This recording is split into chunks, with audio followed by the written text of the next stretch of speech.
Welcome back to Outdoor Life in Christ. I'm Lane, and you're going to learn about fire preparation and how to be able to put together a simple little kit that you can put anywhere, and there'll be no reason why you wouldn't be able to start a fire using this kit. And it's very simple, it's very cheap if it's going to cost you anything at all. And as always, we're going to tie this preparation into what the Bible says about preparation, how in the past certain preparations were made, and how things are actually being prepared now prophetically for the future. So I'm going to start with showing you some of the stuff I have for the fire kit. And we'll start with this little red bag. I like to highlight things in my Bible, but I don't want to use a highlighter. I like to use colored pencils because things don't bleed through to the other pages because Bible pages are very thin.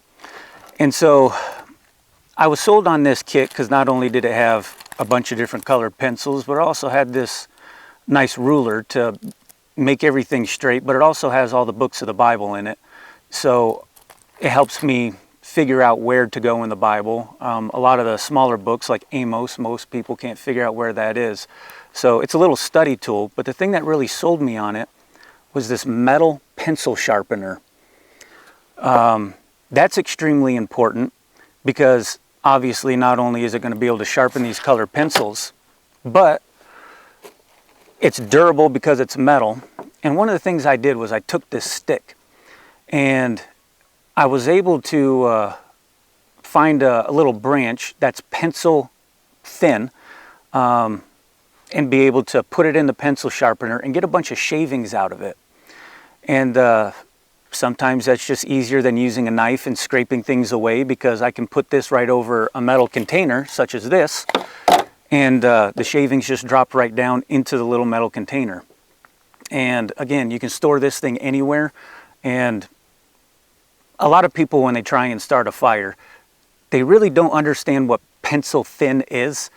So people will try and get things that are that big, which is almost thumb size.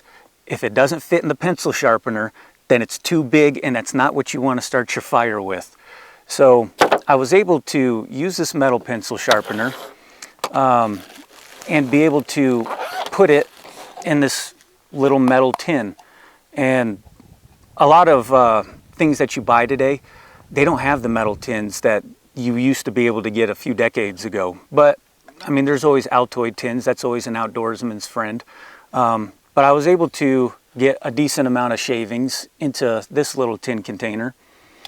And that's going to be extremely important here in just a minute.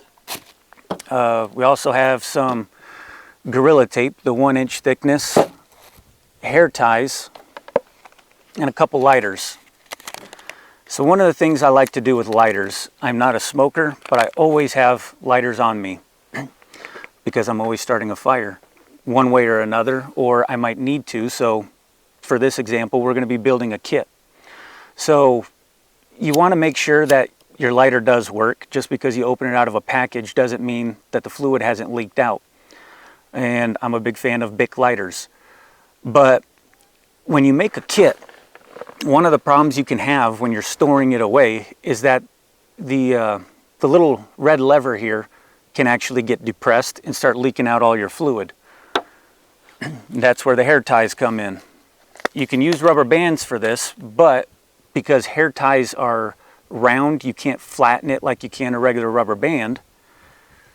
You just keep weaving it around or looping it, so that way the little red lever cannot get depressed. There's the hair tie that's in it. It's filling up the space, so you can't just push down on it. And so when you need it, you take off that hairband, which is something else that'll burn as well, and it'll be able to be used, not a problem. So that's how you prepare the lighter. So with this little tin, like I said, it has the shavings in it that I used with the stick and the metal pencil sharpener. But something that everybody has, dryer lint. In my first lesson that I gave about being able to see God in fire, how he shows himself, how you have the Godhead, the Father, Son, and the Holy Ghost making fire. I didn't really do an up-close show at what I use. And one of the things I did use was what's called old man's beard. And we have that around here everywhere, but most people don't have that where they live, and I understand that. But everybody has dryer lint. I also have a dog that gets caught in the dryer lint, or the fur, not the dog herself. So fur is very good, and so is dryer lint to be able to catch fire. So you have your container full of shavings, you have a wad of dryer lint and some dog fur. You can mix it up now or not, it doesn't matter, but you can pack this thing as full as you want. If you have a large enough container, you can also put your lighter on the inside, making this little kit that much smaller. But just for demonstration, we're going to keep the lighter on the outside just for now, and we're going to close it, and we're going to take the Gorilla Tape, which this is also, if you have a strip of this and you strip it this way, you can make a bunch of strips, and that'll also help your fire kit. So pretty much everything here, if it's not containing your fire or fire making items, then it's something that can also be burnt and used for fire when you need it. So there's already a rubber seal inside this specific container, so it's already waterproof as well, but it doesn't hurt just putting a thing of tape around the edge as well. More security, right? And being able to press that down, and it's still just the size of the original container. So with the lighter, you can just tape that on the side, so it's still out of the way. It's still such a very compact design.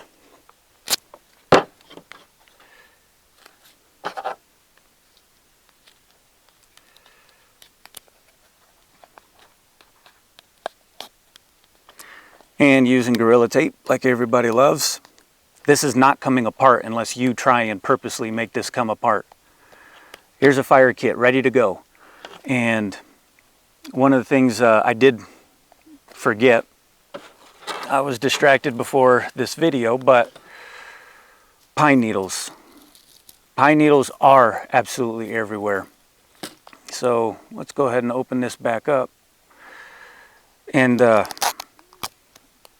just go ahead and complete this kit. And the good thing about Gorilla Tape is it's still sticky after you pull it apart from itself. It still does its job. It's very efficient. So if you forget to do something like I did, you can do the same. So we'll just go ahead and snap off these ends here. And pine needles are not the thing that is going to catch fire. This is something that once you have fire, this will catch very easily, very fast. So because we're going to end up, when we need this, mixing everything up anyway, we can just go ahead and lay it on top, and everything is fine. Again, feel free to put as much of that in there as you want as well. Let's close it up. Wrap it back up with the same tape.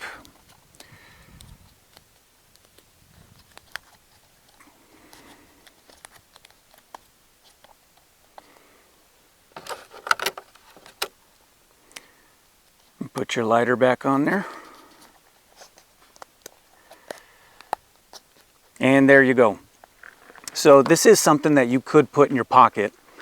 It might be a little cumbersome because things in your pocket jiggle around a little bit, and part of that is gravity's trying to help you fit everything into your pocket, right? And because the lighter on here is bulging out a little bit, it might be a little cumbersome, but this takes up hardly any room.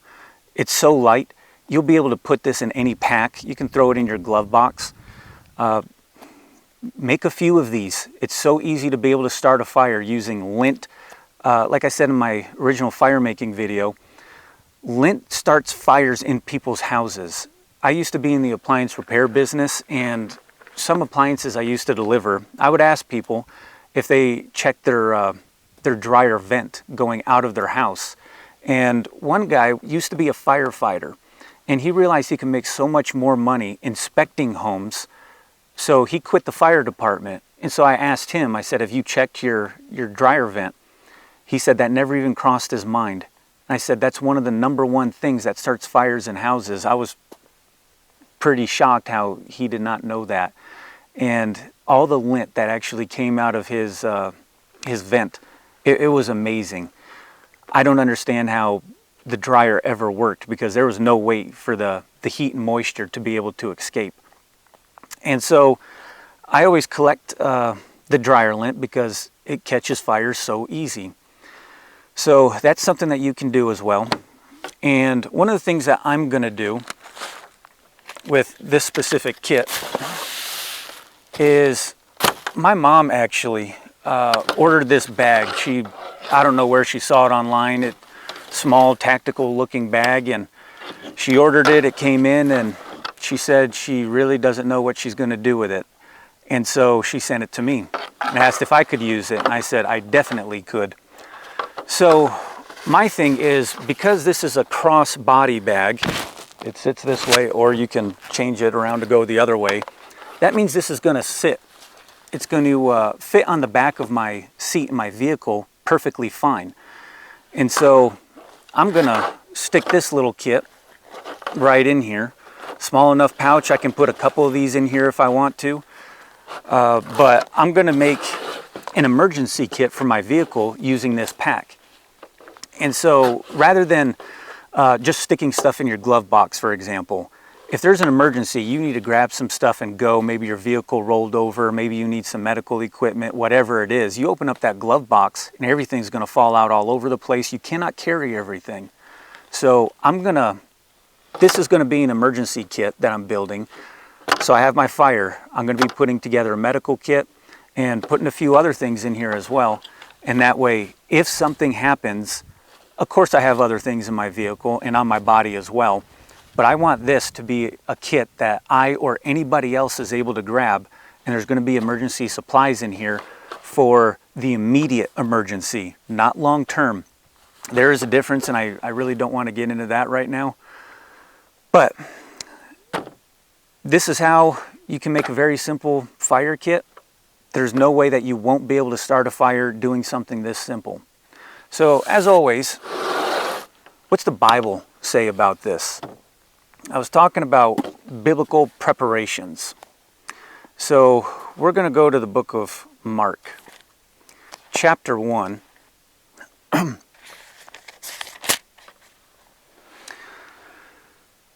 In Mark 1, verses 2 and 3, it says, "As it is written in the prophets, Behold, I send my messenger before thy face, which shall prepare thy way before thee. The voice of one crying in the wilderness, Prepare ye the way of the Lord, make his paths straight." So this is talking about John the Baptist. He was prophesied in the Old Testament, and like it said here, it was written in the prophets. So that means there's more than one.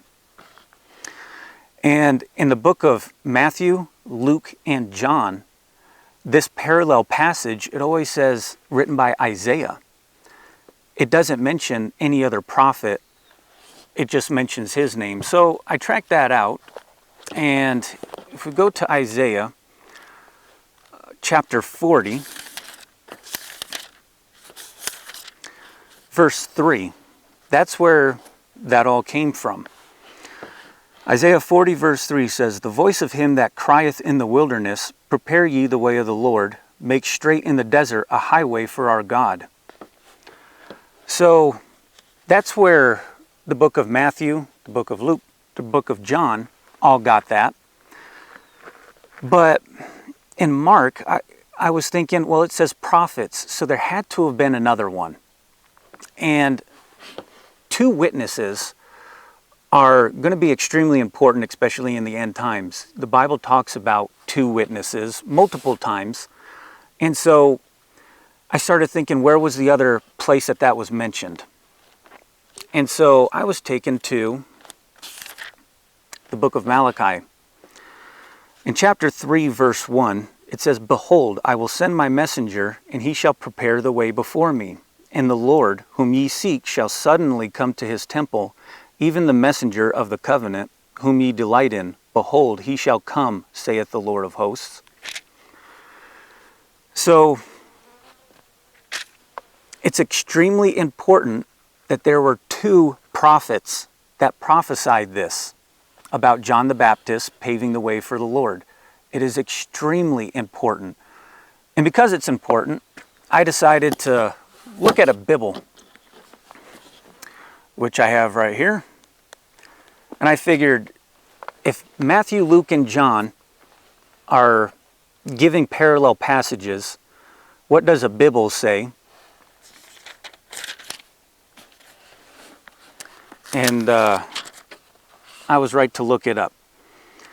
So in a Bible, Mark chapter 1, verses 2 and 3 says, "It began just as the prophet Isaiah had written. Look, I am sending my messenger ahead of you, and he will prepare your way." Now, a lot of people say that's a whole lot easier to read. But here it's saying Isaiah again. It doesn't mention prophets, plural. It's only mentioning one. But there's a little star. So I figured, okay, we all know there's a bunch of asterisks and things and a bunch of stuff written at the bottom of these Bibles because they admit that they do not translate. So they have to put other things at the bottom. It says that they got that information from Malachi 3:1, which we just read in the King James Bible. The problem with that is if they got that from the book of Malachi and all it says is Isaiah had written, there's a serious problem there. I'm going to use a long-lost ancient art of common sense and reasoning. And didn't Isaiah write the book of Isaiah? That's why it's called Isaiah. And didn't Malachi write the book of Malachi? A lot of times people think that that's not a big deal. That's one very small thing. And when page after page, it's just one small thing, just one, it ends up being a whole lot of crap that people are taking out of the Bible.